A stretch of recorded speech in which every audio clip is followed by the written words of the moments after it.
I'm Amy Hager with Be Happy Life, and I thought today I would share with you a video of how to make a seasonal treat using cranberries and oranges.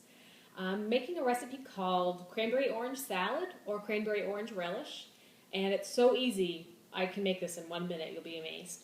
So I've got fresh cranberries for our #1 ingredient, and this is the best time of year to get them. I mean, from end of September to about January, you can get cranberries in the grocery store. So stock up there, and even if you need to freeze them, it's nice to be able to make this recipe at a different time of year. But it's really special right now. So the cranberries, and then recipe is just 1 orange, and it's the entire orange. So what I did was to cut it up into little slices, and it'll make it easier to put into the food processor that way.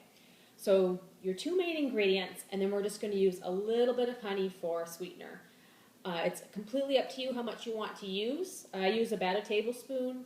Most recipes for these cranberry salads call for about a cup of sugar or a half a cup of brown sugar, so we're not going to go anywhere near that. In fact, if you wanted to stay away from sugar altogether, you could use liquid stevia. This is a vanilla cream flavor of liquid stevia, and you could probably use 6 or 7 drops, or a little bit more or less according to your taste. So it's completely up to you how you want to do it. You don't have to use a sweet or a flavored stevia. You could use just plain, but this one is vanilla, so you could add a little bit of flavor if you want to. So just to show you how simple this is, just put together your food processor and just dump it. This is about a cup and a half of cranberries. But again, there's no magic recipe. You can use this completely according to your own taste. So I put in 1 cup and a half of cranberries and 1 orange.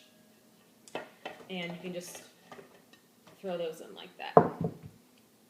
First, I blend the fruit before I add the sweetener, just to help it get a little bit evenly blended.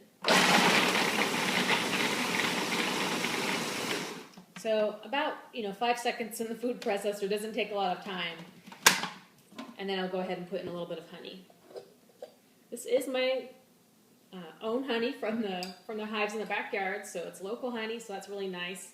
It gives a little bit of extra flavor. You could also use another low glycemic sweetener like coconut sugar. It looks a little bit like the evaporated cane juice. It's a brownish color. It's just the dehydrated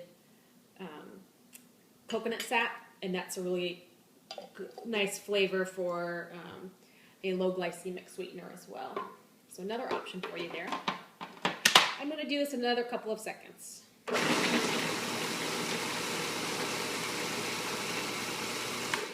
Okay.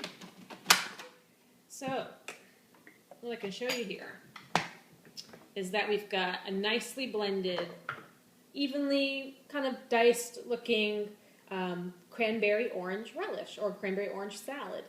And what you could do if you wanted to serve it, you could serve it straight, but I think it works a little bit better if you let it sort of mellow for a day in the fridge. Some of the juices start to come out, especially if you use a little bit of natural sugar. Some of the juices start to come out a little bit, so the flavor gets a little bit more blended. And if you feel like you want to add a little bit more, you could grate some nutmeg or some cinnamon into it as well, or a little bit of vanilla bean to give it a little bit another layer of flavor. But it's delicious just like it is, and I encourage you to try it. It would be vegan, it would be gluten-free, it would be a raw food, and top 8 allergen-free. So it's appropriate for a lot of different tastes for people that have a lot of special dietary needs. So cranberry orange relish, go ahead and give it a try.